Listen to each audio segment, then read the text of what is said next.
Ayasofya inşallah önünde sonunda ibadete açılacaktır. Çünkü her şey aslına rücu eder. Aslı belki oranın kilise olduğu söylenecektir. Hayır. Aslı camidir. Hakka kavuştuğu andır onun mahiyeti. Çünkü Yüce Rabbimiz Sebe suresinin son ayeti kerimelerinde buyurur ki bir yere hak geldi mi batıl orada tutunamaz. Sonradan dönüp gelmek istese bile orada neşvi neva bulamaz diyor. Bu münasebetle Ayasofya hak ile tanışmıştır. Yıllardır camilik vazifesini yapmıştır. Şu anda o ibadeti kendisinde Allah'ın zikredilmesini özlemektedir. Yazık ki ibadete zincirlerle kapalıdır.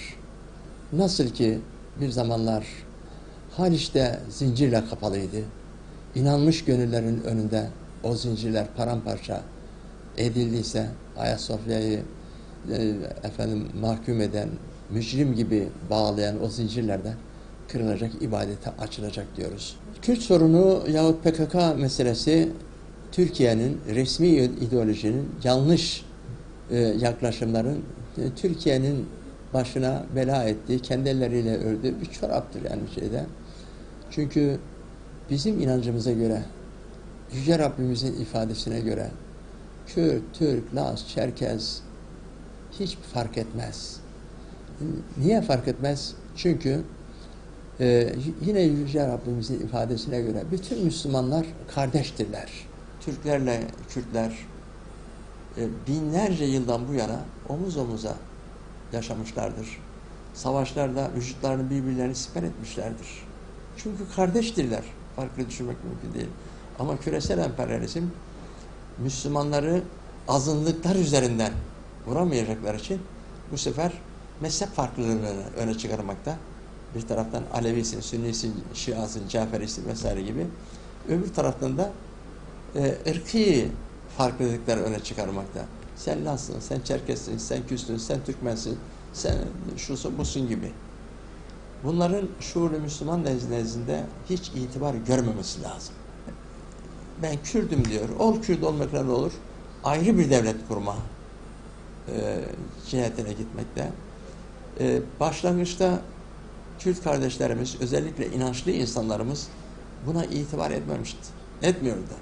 Ama devletin ceberrut tutumu işte insanları ister istemez senden daha kötüsü olmaz mantığı ile resmi ideolojiye Türkiye Cumhuriyeti Devleti'ne tavır koymaya mecbur kalmıştı. İnançlı insanlar ırkî kavramların gerisine sığınmaz. Buna ihtiyacı yok. Yani şöyle diyelim, benim Türk, Kürt yahut Çerkez olmam benim cennete gitmemi sağlar mı? Elbette değil. Benim amelim değerlendirilir. İstemez öyle. فَمَنْ يَعْمَلْ مِثْقَالَ زَرَّةٍ خَيْرًا يَرَى وَمَنْ يَعْمَلْ مِثْقَالَ زَرَّةٍ شَرًّا يَرَى. Hakikat İslami manada böyle olmasına rağmen yazık ki resmi ideoloji, devlet tek tip insan oluşturma düşüncesiyle Batı'nın güdümünde ortaya bir Kürt sorunu çıkarmıştır. Şu an yazık ki bir kısım Kürt kardeşlerimiz de PKK'ya sempatiyle bakar hale getirilmiştir. Dinimize göre içki haram. Anayasanın 58. maddesinin 2. fıkrasına göre de devlet özellikle gençleri alkol belasından kurtarabilmek için gerekli tedbirleri almak zorundadır. Ancak yıllardır içki yasak olsun demek, laikliğe karşı tavır takılmak gibi şer güçleri tarafından algılanmıştır. Halbuki öyle değil. Aslında hakla batıl mücadelesi vardır. Şu ana kadarki kanun, anayasalarımız hiçbirisi milletimizin ruhunu yansıtmamaktadır. Özellikle Cumhuriyet dönemindeki anayasalar hep dayatmacı kuvvetler tarafından hazırlanmıştır. Millet ile yöneticiler arasında, egemen güçler arasında bir çatışma vardır. Bunlar hayır şerri pek bilemezler. Bu münasebetle de devlet yönetimi bunlara bırakılamaz. Bu anayasa hazırlık girişimine başladıkları zaman onu biz net olarak ifade etmiştik. Bu meclisten anayasa çıkmaz. Niye?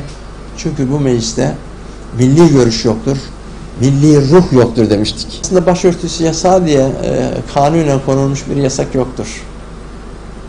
Kanaatimce hükümette de bu yasağı kaldırma gibi bir irade yok. Sıkıntı oradan kaynaklanıyor.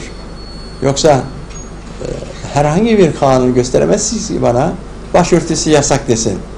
Böyle saçmalık da olmaz.